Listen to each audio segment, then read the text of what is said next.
विद्यार्थी मित्रांनो, आज आपण आपल्या या दुसऱ्या सत्रातील बीएडच्या युनिट 4 मधील इन्स्ट्रक्शनल अप्रोचेस ऑफ सायन्स याकडे आपण याच्यावर विचार करणार आहोत. आता कुठले कुठले आहेत ते इन्स्ट्रक्शनल अप्रोचेस ऑफ सायन्स? आता यातील पहिल्यांदा इन्स्ट्रक्शनल हा शब्द आपण समजून घेऊया. अनुदेशन अप्रोचेस म्हणजे मार्ग, अनुदेशनाचे मार्ग. वर्ग अध्यापन करत असताना विद्यार्थ्यांना आपण वेगवेगळ्या प्रकारच्या सूचना देत असतो, अनुदेशन इन्स्ट्रक्शन देत असतो.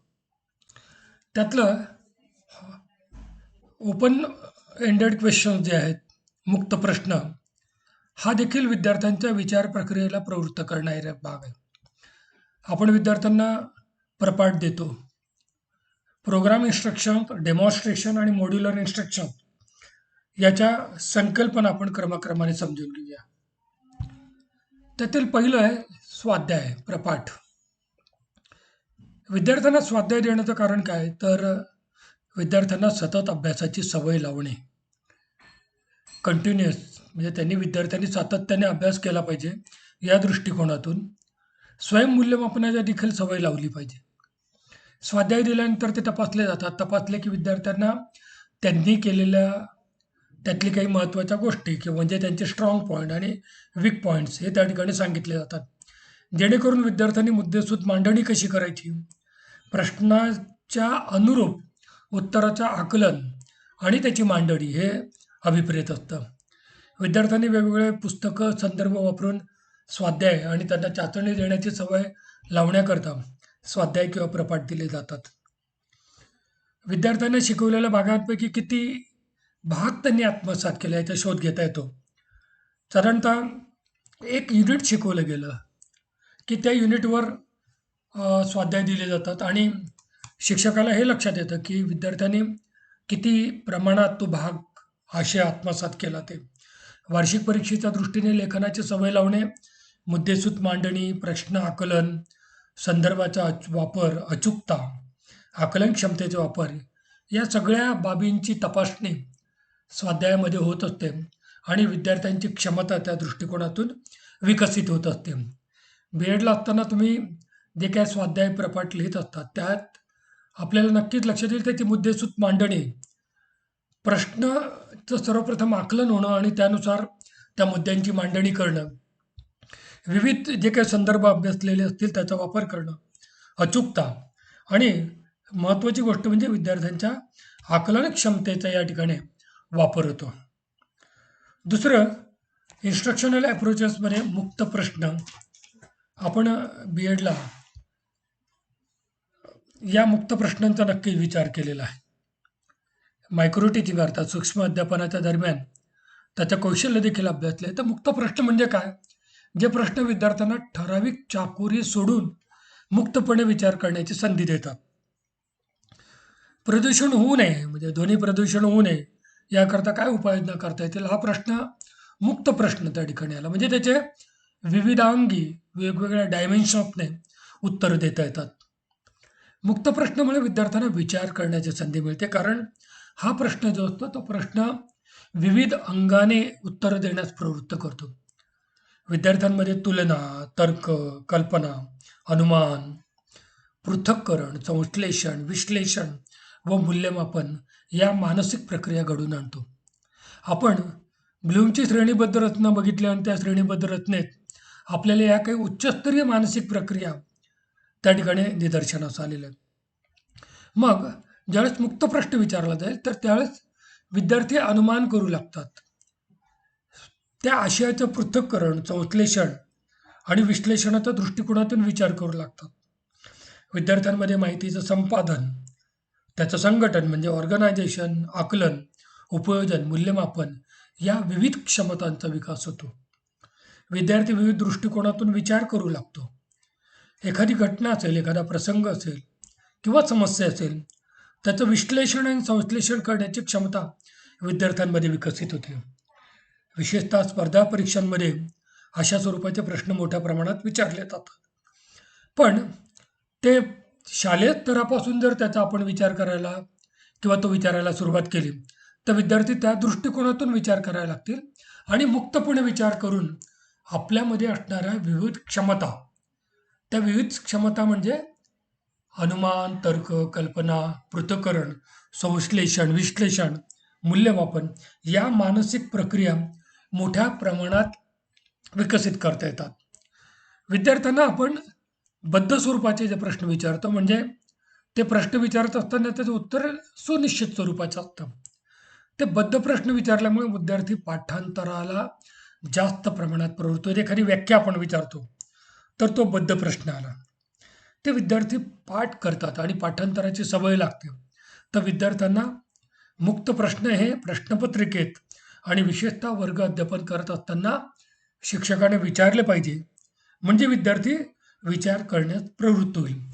आता या ठिकाणी आपल्याला हे लक्षात येईल की हा इन्स्ट्रक्शनल अप्रोच ऑफ सायन्स म्हणजे अनुदेशनात्मक मार्ग आहे विज्ञानातील, आणि विज्ञानात मुक्त प्रश्न विचारण्याची मोठ्या प्रमाणात संधी शिक्षकाला असते, ती त्याने त्याचा वापर केला पाहिजे. आता अनुदेशनात्मक अप्रोचेसमधला म्हणजे इन्स्ट्रक्शनल अप्रोचेसमधला क्रमन्वित अनुदेशन ही एक महत्त्वाची संकल्पना. Program instructions. आता प्रोग्राम इन्स्ट्रक्शन्समध्ये लहान लहान पायऱ्या, बायजू किंवा इतर जे काही आपण आता विविध आता संगणकामधील प्रोग्राम्स आपल्या लक्षात येतात, तर त्या ठिकाणी या क्रमन्वित म्हणजे प्रोग्राम इन्स्ट्रक्शनचा वापर केलेला असतो. त्याची सोपी आणि साधी सरळ संकल्पना जर म्हटली, तर एक व्याख्या आपण विद्यार्थ्यांना शिकवली, तर व्याख्या शिकवल्यानंतर त्याचं संपूर्ण विश्लेषण केल्यानंतर लगेच त्या व्याख्येवर प्रश्न विचारणं. मग समजा आपण वैशिष्ट्य शिकवलीत, तर वैशिष्ट्य शिकवत असताना एकच वैशिष्ट्य शिकवायचं आणि त्याच्यावर लगेच प्रश्न विचारायचा त्याला अनुरूप. म्हणजे आशय जो असेल तो लहान लहान पायऱ्यांमध्ये विभाजित करायचा. प्रत्येक पायरीवर विद्यार्थ्यांचा सक्रिय सहभाग आणि त्यांनी प्रतिसाद दिला पाहिजे. प्रतिसाद देत असताना तो जर प्रतिसाद चुकला, तर त्याला पर्यायी त्या ठिकाणी आशय शिक्षक देतात आणि ती संकल्पना स्पष्ट झाली की नाही याची खातरजमा करतात. योग्य प्रतिसाद दिला तर विद्यार्थ्यांना प्रबलन म्हणजे रेइन्फोर्समेंट, की छान म्हणजे बरोबर उत्तर आलं, त्याला गुणदान करणे, त्याला ग्रेड देणे, ताबडतोब प्रत्याभरण त्या ठिकाणी दिलं जातं. विद्यार्थी जे काही शिकतो तो स्वयंगतीने शिकतो आणि स्वतः मूल्यमापन करतो. मला किती कळलंय याचं मूल्यमापन म्हणजे स्वयंमूल्यमापन त्या विद्यार्थ्याचं, आणि शिकलेल्या भागावर तात्काळ प्रतिभरण. जर उत्तर चुकलं तर पुन्हा त्या मागच्या शिकवलेल्या भागावर जाणे, पुन्हा त्याचा अभ्यास करणे, आणि महत्त्वाची गोष्ट पूर्वी जो काही अभ्यासलेला त्याला अतिरिक्त आशय त्या ठिकाणी त्या विद्यार्थ्याला अभ्यासाला मिळतो, जेणेकरून त्याच्या मनातली संकल्पना ही सुस्पष्ट होऊ शकेल, तो भाग त्याला ग्रहण करता येईल, आणि ग्रहण केलं की मग एका पायरीवरून दुसऱ्या पायरीवर तो विद्यार्थी जाऊ शकेल. याचंच इंग्रजी रूपांतरण बघा की प्रिन्सिपल्स ऑफ, तर ते स्मॉल स्टेप्स बघा आपण त्या ठिकाणी बघितले लहान लहान टप्प्यांमध्ये. Active participation of student and responding. Reinforcement म्हणजे प्रबलन, विद्यार्थ्यांना प्रेरणा देणे. विद्यार्थी स्वतःचा गतीने शिकतोय, फार महत्त्वाचं प्रिन्सिपल आपल्याला या ठिकाणी दिसून येईल. विद्यार्थी स्वतःचं मूल्यमापन स्वतः करतो आणि त्याला इमिजिएट फीडबॅक मिळतो, हे याचं आपल्याला वैशिष्ट्य सांगता येईल. आता कदाचित तुम्हाला याचं हा शैक्षणिक तंत्रज्ञानाचा एक भाग आहे, अनुदेशन तंत्रज्ञान, आणि तो तयार करत असताना इंडिव्हिज्युअल डिफरन्सेस म्हणजे व्यक्तिभेद लक्षात घेऊन तो तयार केला होता. विद्यार्थी हा स्वतःच्या गतीने शिकतो. इथे ही जी प्रक्रिया आहे, ही प्रक्रिया म्हणजे इन्स्ट्रक्शनलची, तर ती वैयक्तिक आहे, ती वर्गात नाही, सामूहिक स्वरूपात नाही. त्यामुळे विद्यार्थी स्वतः शिकतो. जर त्याला ती संकल्पना लक्षात आली नाही, तर त्याला अतिरिक्त ज्ञान देण्याची, अतिरिक्त आशय देण्याची त्यात सोय असते. आणि जोपर्यंत ते त्याला समजत नाही, आकलन होत नाही, तोपर्यंत पुढच्या पायरीला तो जाऊ शकत नाही. हे महत्त्वाचं आहे. यात एंटरिंग आणि टर्मिनल बिहेवियर यात सुस्पष्ट असतं. म्हणजे सुरुवातीला काय करायचं आणि नंतर काय करायचं, त्याचं जे वर्तन असतं तर ते प्रवेशित वर्तन आणि ती कृती पूर्ण झाल्यानंतर त्याला टर्मिनल बिहेवियर असं म्हणतात. त्यात सुस्पष्टता असते. अध्ययनकर्त्याच्या वर्तनात बदल करण्यासाठी नवीन अनुदेशन तंत्राचा वापर ही कल्पना आहे. वर्गात आपण अध्यापन करत असताना एखादी व्याख्या विचारली तर विद्यार्थ्यापैकी काही विद्यार्थी प्रातिनिधिक स्वरूपात त्या व्याख्येचं स्पष्टीकरण देतील किंवा ती व्याख्या सांगतील. मात्र या ठिकाणी प्रत्येक विद्यार्थ्याला तंत्रज्ञानाचा वापर करून ही संकल्पना राबवली जाते. सुव्यवस्थित, सिस्टमॅटिक, क्रमाक्रमाने, स्टेप बाय स्टेप त्या विद्यार्थ्याचं अध्ययन होतं. अध्ययनकर्त्याला ताबडतोब प्रत्याभरण मिळतं. थोडंसं इंग्रजी जर आपण त्या ठिकाणी बघूया, तोच भाग मराठीचा ज्या ठिकाणी, it is not an audio visual device, it is a part of educational technology, that is instructional technology. हे वैशिष्ट्य आहे या ठिकाणी की हा ऑडिओ व्हिज्युअल पार्ट नाही, तो एज्युकेशनल टेक्नॉलॉजीमध्ये शैक्षणिक तंत्रज्ञानाचा म्हणजे शिक्षण आणि तंत्रज्ञानाचा वापर तयार करून गेलेला हा एक भाग आहे. It is a method of giving or receiving individualize instruction. व्यक्तिगत अनुदेशन त्या ठिकाणी दिलं जातं. It keeps in view their individual differences. प्रत्येक विद्यार्थ्याचे व्यक्तिभेद आहेत, त्याच्या आवडीनिवडी, त्याची ॲटिट्यूड म्हणजे वृत्ती, त्याची अभिवृत्ती, त्याची अभियोग्यता या भिन्न आहेत. म्हणून या सगळ्या बाबींचा विचार करून त्याच्या गतीने the learner move at his or her own speed, त्याला त्याच्या गतीने जाता येतं. It clearly defines the entering and terminal behaviour of the learner. It is not the solution of educational problem, it is a new instructional strategy for the modification of behaviour of learner. आणि याचाच वापर आपल्याला आता मोठ्या प्रमाणात शिक्षण प्रक्रियेत दिसून येतो की विद्यार्थ्याला त्याच्या गतीने त्याला शिकता आलं पाहिजे. आणि तो शिकत असताना टेक्नॉलॉजीचा वापर या ठिकाणी केला गेला पाहिजे. It is a systematic and sequenced, त्याचा योग्य क्रम असतो. हे जरी असलं तरी तो काही शिक्षकाला पर्यायी नाही ठेवू शकत त्या ठिकाणी. It provides immediate feedback to the learner. विद्यार्थी जो काही शिकत असेल, अध्ययन करत असेल, त्याला ताबडतोब प्रत्याभरण मिळतं. म्हणून अध्ययन मानसशास्त्र हा याचा उगम विषय. कदाचित आपला गैरसमज होण्याची दाट शक्यता आहे की तंत्रज्ञानातून हा विषय गुम पावला का, तर नाही. याला सायकोलॉजिकल फाउंडेशन आहे. कुठलं फाउंडेशन, तर ऑपरंट कंडिशनिंग, साहचर्यात्मक अभिसंधान. साहचर्यात्मक अभिसंधान म्हणजे शिक्षकांनी वर्गात प्रवेश केला की विद्यार्थी उभे राहतात, शिक्षकांनी प्रश्न विचारला की विद्यार्थी उत्तर देतो. हे साहचर्य ऑपरंट कंडिशनिंग आहे. आणि त्याचाच वापर टीचिंग लर्निंग सिच्युएशनमध्ये केला जातो. ॲटो इन्स्ट्रक्शनल टेक्निक आहे. आपण एखादा मोबाईल आणला तर मोबाईल आणल्यानंतर, टी व्ही आणल्यानंतर त्या मोबाईलसोबत एक छोटीशी पुस्तिका किंवा त्या टी व्हीसोबत एक पुस्तिका दिली असते आणि त्याच्यामध्ये सगळे इन्स्ट्रक्शन दिलेले असतात. एखादा फॉर्म भरत असताना तुम्ही जो फॉर्म भरता परीक्षेचा, तर त्या ठिकाणी या तंत्राचा म्हणजे प्रोग्राम इन्स्ट्रक्शनचा वापर केलेला असतो. तुम्ही नाव त्या ठिकाणी आपल्याला तर तिथे लिहिलेलं असतं की first name, second name, surname. Date of birth टाकत असताना कशी ती कंपल्सरी, म्हणजे ते पूर्ण केल्याशिवाय तो पुढे जात नाही. हा this is nothing but program instruction. It is a process of arranging the material to be learned into a series of sequential steps. Usually, it moves from a familiar background into a complex and a set of concepts, principles and understanding. Mobile घेतल्यानंतर तो सुरू करत असताना किंवा A T एमला गेल्यानंतर ते A T M card कसं ऑपरेट करायचं ते त्या ठिकाणी तो सांगतो. So it is the process of arranging the material to be learn into series of sequence असतात त्या ठिकाणी स्टेप बाय स्टेप. पहिल्यांदा ही कृती करा, मग ही कृती करा, मग ही कृती करा. Usually it is move from a familiar background.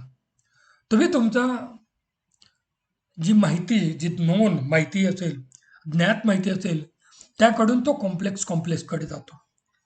Into complex and set of concept principles. शिक्षक ज्यावेळेस याचा वापर आपल्या अध्ययन अध्यापनाच्या प्रक्रियेत करेल, त्यावेळेस तो संकल्पना शिकवतो, तत्व शिकवतो, विद्यार्थ्यांना आकलनाच्या स्तरापर्यंत नेतो. ही स्मिथ आणि मूर यांची व्याख्या प्रोग्राम इन्स्ट्रक्शनची. आता प्रोग्राम इन्स्ट्रक्शनचं आपण काय उद्दिष्ट आहेत ते बघूया. To help the student in learning by doing. स्वतः कृतीद्वारा अध्ययन. आपण यापूर्वी अभ्यास केलेला आहे की लर्निंग बाय डुईंग तत्व कोणी दिलंय ते. हा प्रश्न तुम्हाला आहे. लर्निंग बाय डुईंगच्या तत्वानुसार हा प्रोग्राम इन्स्ट्रक्शन म्हणजे कृती करायची आणि शिकायचं. आता येणारी जी पिढी किंवा आताची जी पिढी आहे, ती पिढी लर्निंग बाय डुईंग तत्वाचाच वापर करते. आपल्याला एखादी वस्तू ऑर्डर प्लेस करायची असेल ऑनलाईन पद्धतीने, तर तिथे लर्निंग बाय डुईंगचं तत्व आपण वापरतो. To provide the learner situation so that they can learn at their own space. स्वतःच्या गतीने शिकण्याची ही अध्ययन करण्याची परिस्थिती. वर्गात त्याला त्याच्या गतीने नाही शिकता येतात. त्याला त्या चाकोरीबद्ध पद्धतीतच आपल्याला त्या विद्यार्थ्याला जावं लागतं. इथे मात्र त्याला त्याच्या सोयीनुसार, त्याच्या वेळेनुसार तो शिकवू शकतो. To help student learn in their absence of teacher.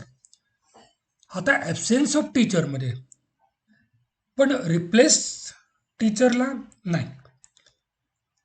To present the content in a control manner and in logically related steps.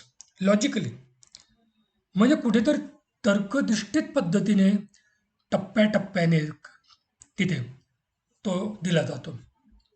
To help student in assessing their own performance. त्याला स्वतःचा आपला परफॉर्मन्स त्या ठिकाणी assess करतो, मूल्यमापन करतात. By comparing it with the given answer. एक छोटी संकल्पना तो शिकला स्वतः, त्यानंतर त्याने त्याच्यावर विचारलेल्या प्रश्नाचं उत्तर दिलं, ते उत्तर त्याला अचूक देता आलं, याचा अर्थ ती संकल्पना त्याला समजली आहे. आता पुढची संकल्पना त्याला त्या ठिकाणी दिली जाते आणि मग तो शिकत जातो. काय ॲजम्पशन्स आहेत, काही गृहीतक आहेत बघा. आता the student has learn micro teaching procedure. तुम्ही सर्वप्रथम मायक्रो टीचिंग सूक्ष्म अध्यापन ही संकल्पना तुम्हाला लक्षात आली. म्हणजे तुम्ही पहिल्यांदा एका कौशल्यावर, मग दुसऱ्या कौशल्यावर, मग तिसरं, अशी 5 कौशल्य अभ्यासलीत. त्याच्यावर मास्टरी म्हणजे प्रभुत्व संपादन केलं आणि मग 15 मिनटं, मग 35 मिनटं किंवा 30 मिनटाच्या तासिका. The student learn they better if the content matter is presented in small step. टप्प्याटप्प्याने, क्रमाक्रमाने. The student learn better if she is motivated. म्हणजे या ठिकाणी प्रत्याभरणाचं तत्व, रेइन्फोर्समेंटचं तत्व, मोटिवेशनचं तत्व हे अत्यंत महत्त्वाचे आहे. योग्य प्रतिसादाला योग्य त्या ठिकाणी प्रत्याभरण किंवा प्रतिसाद किंवा प्रेरणा दिली गेली पाहिजे. The student learns better if he or she commits minimum error in learning. कमीत कमीत चुका. The student learns better if the sequence of content is psychologically workable. आता इथे मानसशास्त्रीय तत्वाचा वापर केला जातो आणि त्या पद्धतीनेच त्या श्रेणीची रचना, म्हणजे आशयाच्या श्रेणीची रचना केली जाते. The learning may be effective if the prerequisite are specified on the part of learner. मग विद्यार्थ्याने ते कसं हाताळायचं, ते हाताळत असताना त्याच्या पूर्व काही सूचना, मार्गदर्शन त्या ठिकाणी केलं जातं, जेणेकरून त्या विद्यार्थ्याकडनं कमीत कमीत चुका होतील किंवा त्याचा संभ्रम होणार नाही, त्याच्या मनात कुठल्याही प्रकारचा गोंधळ होणार नाही. आता इन्स्ट्रक्शनल अप्रोचेसमधला मॉड्युलर इन्स्ट्रक्शन हा एक महत्त्वाचा भाग. मॉड्युलर इन्स्ट्रक्शन्समध्ये मॉड्यूल ही एक संकल्पना आहे. ती स्वयंअध्ययनावर आधारित असते. सेल्फ कंटेंट आशय त्या ठिकाणी असतो. सेल्फ इन्स्ट्रक्शनवर पण आधारित असते. आपण मागे बघितलं त्या ठिकाणी स्वयंअधुदेशन. अध्ययनकर्त्याची गरज, गती व क्षमता यावर आधारित असते. आणि प्रोग्राम इन्स्ट्रक्शन जो आपण आता बघितला त्याच्यावर आधारित आहे. म्हणजे self instruction, program instruction, self content. मग या सगळ्या बाबींचा विचार केला तर आपण मॉड्यूल म्हणजे काय, तर module is a unit of work in a course of instruction that is virtually self-contained and a method of teaching that is based on the building of skill and knowledge in discrete unit. घटकाचे छोटे छोटे तुकडे करायचे. मी आता आपल्याला एक assessment for लर्निंगमध्ये distance मोड म्हणजे त्याला आपण मुक्त विद्यापीठ म्हणतो महाराष्ट्रामध्ये, तर मुक्त विद्यापीठाची पुस्तकं जर आपण बघितली तर ती मॉड्यूल्समध्ये असतात, मॉड्युलर इन्स्ट्रक्शन्समध्ये असतात. इग्नोची पुस्तकं जर तुम्ही बघितलीत तर ती मॉड्युलर इन्स्ट्रक्शन्समध्ये असतात. विद्यार्थ्याने ते पुस्तक वाचायचं, त्या घटकामधला उपघटक एक अभ्यासला की लगेच त्याच्यावर प्रश्न असतो, त्या प्रश्नाचं उत्तर देतं आणि त्या प्रश्नाचं उत्तर लिहिल्यानंतर त्याचं मॉडेलनंतर त्या एकूण चॅप्टरच्या किंवा त्या एकूण युनिटच्या सरते शेवटी असतं. त्याला मॉड्युलर इन्स्ट्रक्शन्स असं म्हणतात. आता मॉड्यूलची काय महत्त्वाची वैशिष्ट्य आहेत बघा. मॉड्यूल हे इंडिपेंडंट असतं, ते सेल्फ कंटेंट असतं. म्हणजे आशयाच्या संदर्भात विचार केला तर सेल्फ कंटेंट असतं, सेल्फ इन्स्ट्रक्शनल असतं. तिथे त्याची भाषा जी वापरली जाते तर ती जणू एखादा शिक्षक विद्यार्थ्याशी बोलतोय अशा पद्धतीने वापरली जाते. म्हणजे आता तुम्ही हे करून पहा. आणि आता जी विज्ञानाची पुस्तकं ही थोड्याफार फरकाने मॉड्यूलच्या स्वरूपातच आता रूपांतरित केलेली दिसून येतात. वेल डिफाईन, सुस्पष्ट परिभाषा असते. त्याची उद्दिष्ट जी असतात ते नमूद असतात की त्यातील एखादा छोटा घटक अभ्यासल्यानंतर कोणते वर्तन बदल विद्यार्थ्यामध्ये किंवा अध्ययनकर्त्यामध्ये दिसून येतील हे त्या ठिकाणी स्पष्ट नमूद असतं. व्यक्तिभेदाचा विचार असतो, कारण प्रत्येकाची गती शिकण्याची ही वेगवेगळी, त्या दृष्टिकोनातून त्याची मांडणी केली असते. सोपी उदाहरणं दिलेली असतात, आकर्षक उदाहरणं दिलेली असतात आणि मोठा घटक न घेता छोट्या छोट्या घटकात त्याचं रूपांतरित केले. ज्ञानाचे साहचर्य, त्या ठिकाणी हे साहचर्य, त्याची रचना आणि सुसंगती म्हणजे क्रमाक्रमाने आशयाची मांडणी पुढे नेलेली असते. अध्ययनाची संधी देखील सुसंगतपणे रचना केली आहे. एज्युकेशनल अपॉर्च्युनिटी, अध्ययनकर्त्याचा सक्रिय भाग, मी विद्यार्थ्याला कुठल्याही टप्प्यावर तो निष्क्रिय राहणार नाही याची काळजी त्या ठिकाणी घेतलेली असते. त्याने जो काही त्या ठिकाणी प्रतिसाद दिलेला आहे तो प्रतिसाद त्याच्या तात्काळ प्रत्याभरण असतं आणि केलेल्या कामाचं मूल्यमापन असतं. आपण बघितले या ठिकाणी की या इन्स्ट्रक्शनल अप्रोचेसमध्ये जिथे आपण शैक्षणिक तंत्रज्ञानाचा वापर करतो त्यावेळेस त्याचा भाग वेगळा.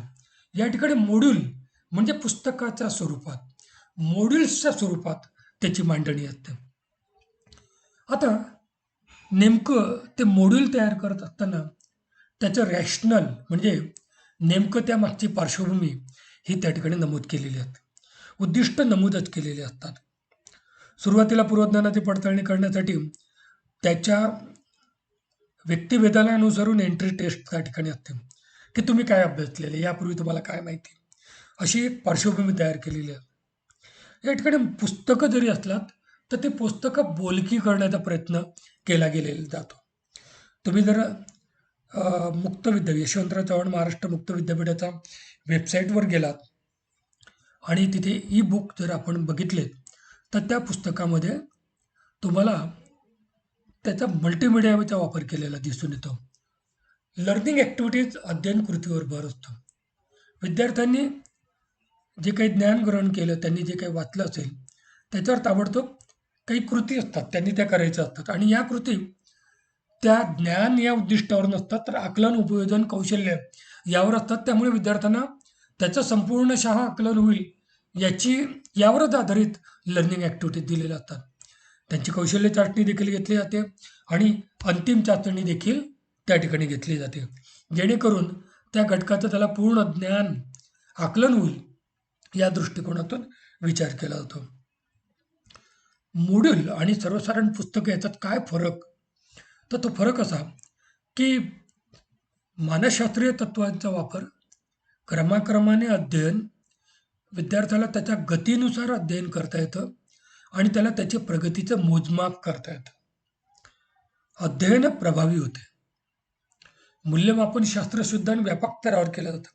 आता व्यापक स्तर म्हटल्यानंतर आपण ब्लूमच्या टेक्सॉनॉमीमध्ये ज्ञान, आकलन, उपयोजन, त्यानंतर संश्लेषण, विश्लेषण आणि मूल्यमापन ही उच्चस्तरीय विचार प्रक्रिया जी आहे त्या स्तरावर कृती देऊन त्याचं मूल्यमापन केलं जातं. स्वतःच्या सोयीनुसार, वेळेनुसार, गतीनुसार, क्षमतेनुसार व परिस्थितीनुसार अध्ययन करताना अभ्यास करता येतो. लवचिकता आहे, फ्लेक्झिबिलिटी.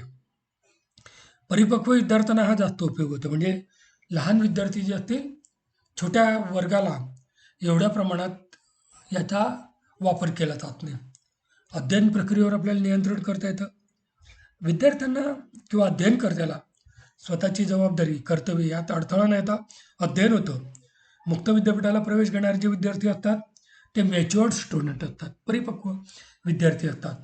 बऱ्याच वेळा त्या विद्यार्थ्यांना पदव्युत्तर पदवी घ्यायची असते आणि ते नोकरीला असतात. अशा वेळी त्यांची स्वतःची जबाबदारी, कर्तव्य किंवा महिला वर्ग असेल, महिला वर्गाला आपल्या दैनंदिन घरची कामं करून त्यांना जर शिकायचं असेल तर ती जबाबदारी आणि कर्तव्य सांभाळून या मॉड्यूलच्या माध्यमातून त्यांना शिकता येतं.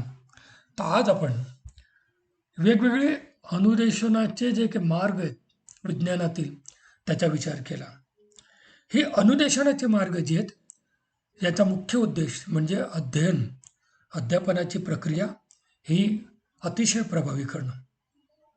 तुमच्या लक्षात आलं असेल की आपण त्यांना उच्चस्तरीय प्रश्न विचारतो, ओपन एंडेड क्वेश्चन विचारतो. त्याचं मुख्य कारण म्हणजे तुम्ही विद्यार्थ्यांना दिग्दर्शन करून दाखवता. त्याचं मुख्य कारण म्हणजे विद्यार्थ्यांना उच्चस्तरीय विचार प्रक्रिया, म्हणजे विद्यार्थी ज्ञान आकलन तर त्या विद्यार्थ्याला झालं पाहिजे, पण त्यासोबतच त्या विद्यार्थ्याला आपल्याला संश्लेषण, विश्लेषण, मूल्यमापन, तर्क या पातळीपर्यंत नेणं हे अत्यंत आवश्यक आहे. विद्यार्थी त्याच्या गतीने शिकला पाहिजे. त्यात व्यक्तिभेदाचं तत्त्व हे लक्षात आलं पाहिजे. विद्यार्थ्याला तो शिकल्यानंतर ताबडतोब त्याला प्रत्याभरण मिळालं पाहिजे आणि वर्गात असणारी जी मोठी संख्या आहे, मोठ्या प्रमाणावर असते संख्या, त्याला पर्याय म्हणून काय? तर त्या पर्याय म्हणून मॉड्युलर इन्स्ट्रक्शन ही संकल्पना आहे. एज्युकेशनल टेक्नॉलॉजीचा वापर करून इन्स्ट्रक्शनल वापर केला जातो. अशा पद्धतीने हे इन्स्ट्रक्शनल अप्रोचेस आपल्याला शिक्षक या नात्याने समजून घेणं अत्यंत महत्त्वाचं आहे. धन्यवाद.